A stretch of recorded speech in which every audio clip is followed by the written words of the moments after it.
Hello everyone, সবাই কেমন আছো? তো আজকে করছি চিংড়ি মাছ দিয়ে কচুরলতি। তোমরা দেখো রেসিপিটা। এখানে নিয়েছিলাম পেঁয়াজ, টমেটো, আদা রসুন বাটা, নুন, হলুদ, চিংড়ি মাছ আর লতিটা দেখো ভাপিয়ে নিচ্ছি হালকা করে, একদম নুন আর হলুদ দিয়ে। প্রথমেই তেলটা গরম করার পর সেই তেলের মধ্যে পেঁয়াজটা ছেড়ে দিলাম। পেঁয়াজটা ভাজা হয়ে গেলে ঠিক তখনই, দেখতে থাকো তোমরা, ঠিক তখনই দিয়েছিলাম চিংড়ি মাছটা। তো চিংড়ি মাছটা আর পেঁয়াজটা বেশ ভালো করে নাড়াচাড়া করে নিয়েছিলাম। জানো তো, এই রেসিপিটা না আমার শেখা হচ্ছে আমার দিদার থেকে। যতবারই এই রেসিপিটা আমি করি ততবারই আমার দিদার কথা আমার খুব মনে পড়ে। আজ হয়তো উনি নেই, কিন্তু তবুও ওনার কিছু স্মৃতি সারা জীবন মনে থাকবে আমার। যেমন এই রান্নাটা আমি যতবার করব ততবার আমার দিদার কথাই মনে পড়বে। দেখো, তারপরে আমি টমেটো, আদা রসুন বাটা, নুন, হলুদ দিয়েছিলাম। টমেটো আদা রসুনটা দিয়ে আমি এখানে বেশ খানিকক্ষণ নাড়াচাড়া করে নিলাম, যাতে আদা রসুনের কাঁচা গন্ধটা না আসে। আর তারপরেই দিয়েছিলাম নুন, হলুদ আর গুঁড়ো লঙ্কাটা।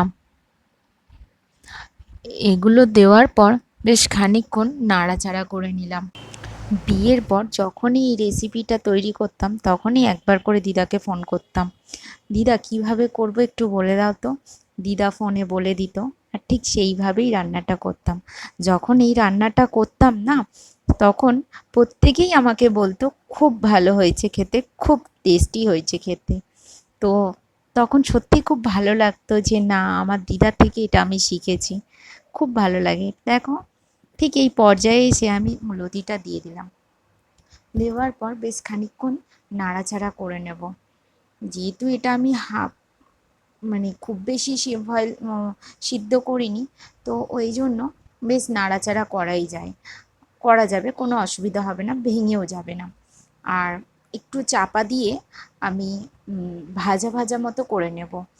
তাতে খুব এমন খেয়াল রাখতে হবে যাতে এটা লেগে না যায় কড়াইয়ের মধ্যে। একটু ঢাকনা দিয়ে ভাজলে লতিটাও সফট হয়ে যাবে আর একটু বেশ ভাজা ভাজাও মতো হবে।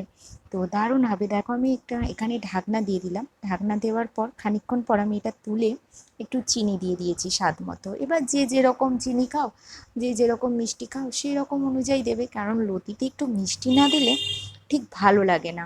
এটা একটু ঝাল ঝাল মিষ্টি মিষ্টি হয়, বেশ ভালো লাগে তখনই খেতে।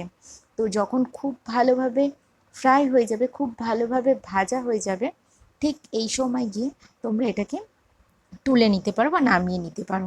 সবাই ভালো থেকো, সুস্থ থেকো।